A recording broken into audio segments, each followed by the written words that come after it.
இன்றைக்கி நாம் இந்த வீடியோவில் என்ன பார்க்க போகிறோம்னா கல்வித்துறையிலேருந்து வந்திருக்கோம் ஒரு அசத்தலான புதிய அரசு வேலைவாய்ப்பு தான் பார்க்க போகிறோம். இதை பற்றி பார்க்க இதுக்கு முன்னாடி யாரெல்லாம் நம்மளோட சேனலை சப்ஸ்கிரைப் பண்ணலையோ அவங்க சப்ஸ்கிரைப் பண்ணிக்கோங்க. அது போக பக்கத்தில் இருக்க பெல் ஐக்கானை கிளிக் பண்ணிக்கோங்க.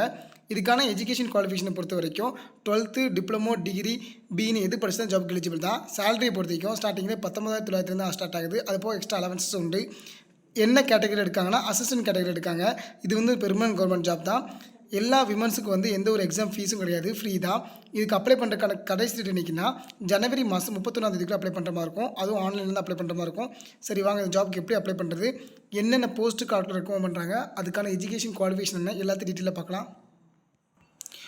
இப்போ நம்ம பார்த்துருக்குது அந்த ஜாப்க்கான அஃபிஷியல் நோட்டிஃபிகேஷன் ஃபார்ம்.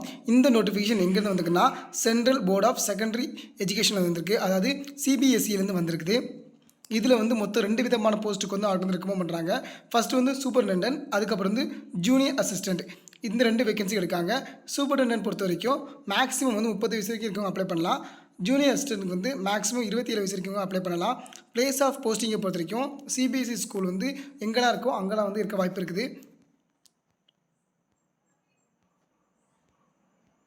இந்த ஜாப்க்கு என்னையிலேருந்து நீங்கள் அப்ளை பண்ண ஸ்டார்ட் பண்ணலான்னா ஜனவரி மாதம் 2ஆம் தேதியிலேருந்து ஜனவரி மாதம் 31ஆம் தேதிக்குள்ளே அப்ளை பண்ணுற மாதிரி இருக்கும். இதுக்கு ஆன்லைனில் மட்டும்தான் அப்ளை பண்ணுற மாதிரி இருக்கும். ஸோ அதுக்கு அப்ளை பண்ணுறதுக்கான அஃபிஷியல் அப்ளை லிங்க்கை நான் கீழே டிஸ்கிரிப்ஷனில் கொடுத்துருக்கேன். அது போக இந்த நோட்டிஃபிகேஷன் ஃபார்மையும் நான் கீழே டிஸ்கிரிப்ஷனில் கொடுத்துருக்கேன். நீங்கள் கிளிக் பண்ணி டவுன்லோட் பண்ணி பார்த்துக்கலாம். ஏதாச்சும் டவுட்னா கூட நீங்கள் கேட்கலாம். அதுக்கப்புறம் இந்த ஜாப்க்கான ஏஜ் ரிலாக்ஸேஷனை பொறுத்த வரைக்கும் எஸ்சி அண்ட் எஸ்டி கேட்டகரிக்கு 5 வருஷமும், ஓபிசிக்கு 3 வருஷமும், பிடபிள்யூடிக்கு 10 வருஷமும், அதுவே பிடபிள்யூடியிலே ஓபிசி கேட்டகரி இருந்துச்சுன்னா 13 வருஷமும், பிடபிள்யூடியில் எஸ்சி அண்ட் எஸ்டி கேட்டகரி இருந்துச்சுன்னா 15 வருஷமும் சொல்லியிருக்காங்க.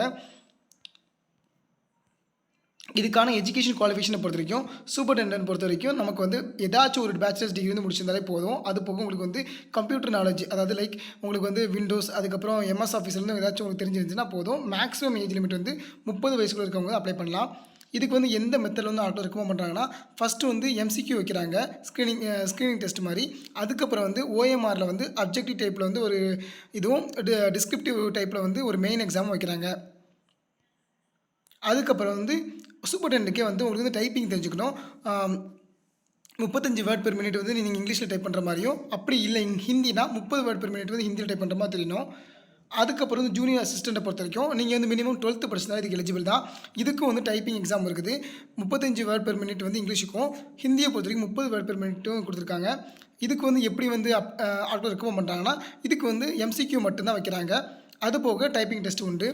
எக்ஸாம் ஃபீஸை பொறுத்த வரைக்கும் SC, ST, PWD, ex serviceman, woman categories, அதுக்கப்புறம் டிபார்ட்மெண்ட் கேண்டிடேட்ஸ் பொறுத்த வரைக்கும் அவங்களுக்கு எந்த ஒரு எக்ஸாம் ஃபீஸும் கிடையாது, ஃப்ரீ தான். அது தவிர அன்ரிசர்வ்ட், ஓபிசி, அடுத்து இடபிள்யூஎஸ் கேண்டிடேட்ஸ்க்கு 800 ரூபா இவங்க எக்ஸாமினேஷன் ஃபீஸாக போட்டிருக்காங்க. அது ஒவ்வொரு போஸ்ட்டுக்கு. அதுக்கப்புறம் முன்னாடி சொன்ன மாதிரி தான் இதுக்கு ஆன்லைனில் அப்ளை பண்ணுற மாதிரி இருக்கும். இதுக்கான அஃபிஷியல் அப்ளை லிங்க் கீழே கொடுத்துருக்கேன். அதுக்கப்புறம் இதுக்கான எக்ஸாம் பேட்டர்ன் எப்படி இருக்கும், சிலபஸ் என்ன, எவ்வளோ மார்க் கேட்குறாங்க, அப்படி எல்லா டீட்டெயிலும் கொடுத்துருக்காங்க. தெளிவாக பார்த்துக்கோங்க.